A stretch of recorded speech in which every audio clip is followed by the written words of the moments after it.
Bonjour à tous et bienvenue dans cette vidéo tactique dans laquelle on va analyser comment récupérer le filet de manière agressive en venant bloquer la bandera de l'adversaire au filet. Et pour réaliser cela, il faut suivre quelques petites prérogatives. Alors, on va analyser le schéma de jeu suivant. Donc Paquito lob, il va venir bloquer la bandera de Maxi Sanchez à la volée et récupérer le filet. Donc, analyse du point. Premièrement, le lob, quand vous voulez venir bloquer une bandera ou une vibola à la volée, vous devez faire un lob profond au centre du terrain, au maximum au centre du carré, voilà, dans cette zone-là. Pourquoi c'est important de jouer dans ces zones-là quand vous faites le lob et que vous montez à la volée après? C'est que c'est la zone de jeu pour jouer une bandera ou une vibola. Parce que si vous faites un lob dans cette zone-là, par exemple, eh bien, le joueur en face va faire un smash lifté, généralement. Et le smash lifté, il va falloir avoir une défense totalement différente sur le smash lifté. Parce qu'il y a plus d'angles, il y a plus d'effets, et la balle retombe dans les pieds. Alors que la bandera, ou la vibola, c'est un coup qui crée une trajectoire de balle très linéaire. C'est-à-dire que ça ne va pas tomber dans nos pieds, et encore moins si on fait un lob profond. Donc les trajectoires de balle qu'on recevra seront très linéaires et ne retomberont pas dans nos pieds.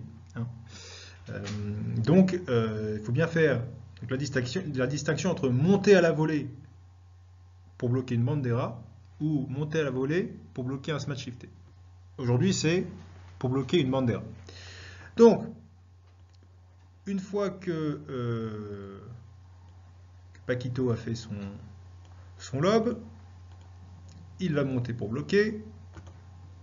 Et vous remarquez qu'au moment où Maxi Sanchez en haut à droite frappe sa bandera, Paquito fait sa reprise d'appui pour être bien ancré au sol au moment de bloquer. Toujours très important de faire sa reprise d'appui au moment où l'autre frappe la balle. Parce que sinon, en fait, on frappe en mouvement. Et non, il faut être bien ancré au sol pour bloquer. Surtout quand on bloque en plus. Parce qu'on reçoit quand même une balle très puissante. A noter aussi que Sagno Gutiérrez, en haut à gauche, communique tous les mouvements à Maxi Sanchez, son coéquipier des adversaires. Là, il lui dit attention, Paquito vient bloquer. Donc comme ça, Maxi sait qu'il doit envoyer la sauce sur Paquito Navarro. Et alors, Maxi va frapper fort sur Paquito. Paquito bloque. Et Paquito va jouer dans cette zone-là. Voilà. Et pourquoi c'est important de jouer dans la zone, dans une zone courte après le filet, sur la personne qui vient de jouer la bandera? Pour la simple raison que Maxi Sanchez qui est là, quand il effectue sa bandera, il a le poids du corps vers l'arrière. Donc en fait, il part vers l'arrière. Et quand il se réceptionne après son saut, il est 1 mètre derrière la ligne. Donc il doit réavancer rapidement pour venir jouer la balle. Et plus on fait une balle dans cette zone-là, plus la balle est courte, plus le joueur qui vient de faire sa bandera arrivera en retard et devra jouer ce coup, ce deuxième coup, dans une position défensive. Vous allez voir. Hop là. Regardez la position de Maxi Sanchez là, au moment où il frappe son coup. Il a les jambes fléchies, il joue par le bas, il est dans une position défensive. L'équipe qui était en attaque se trouve au milieu du terrain dans une position défensive. L'équipe qui était en défense se trouve dans une position offensive et ils ont récupéré le filet.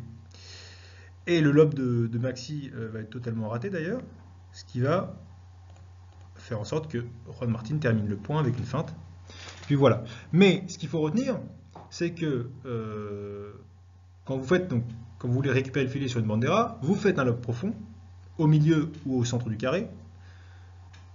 Vous faites votre prise d'appui avant que la personne frappe sa bandera et vous bloquez en rejoignant sur la personne qui vient de faire sa bandera dans la zone, juste derrière le filet, pour qu'il arrive en retard et joue un deuxième coup par le bas pendant que vous êtes bien positionné en attaque avec votre coéquipier.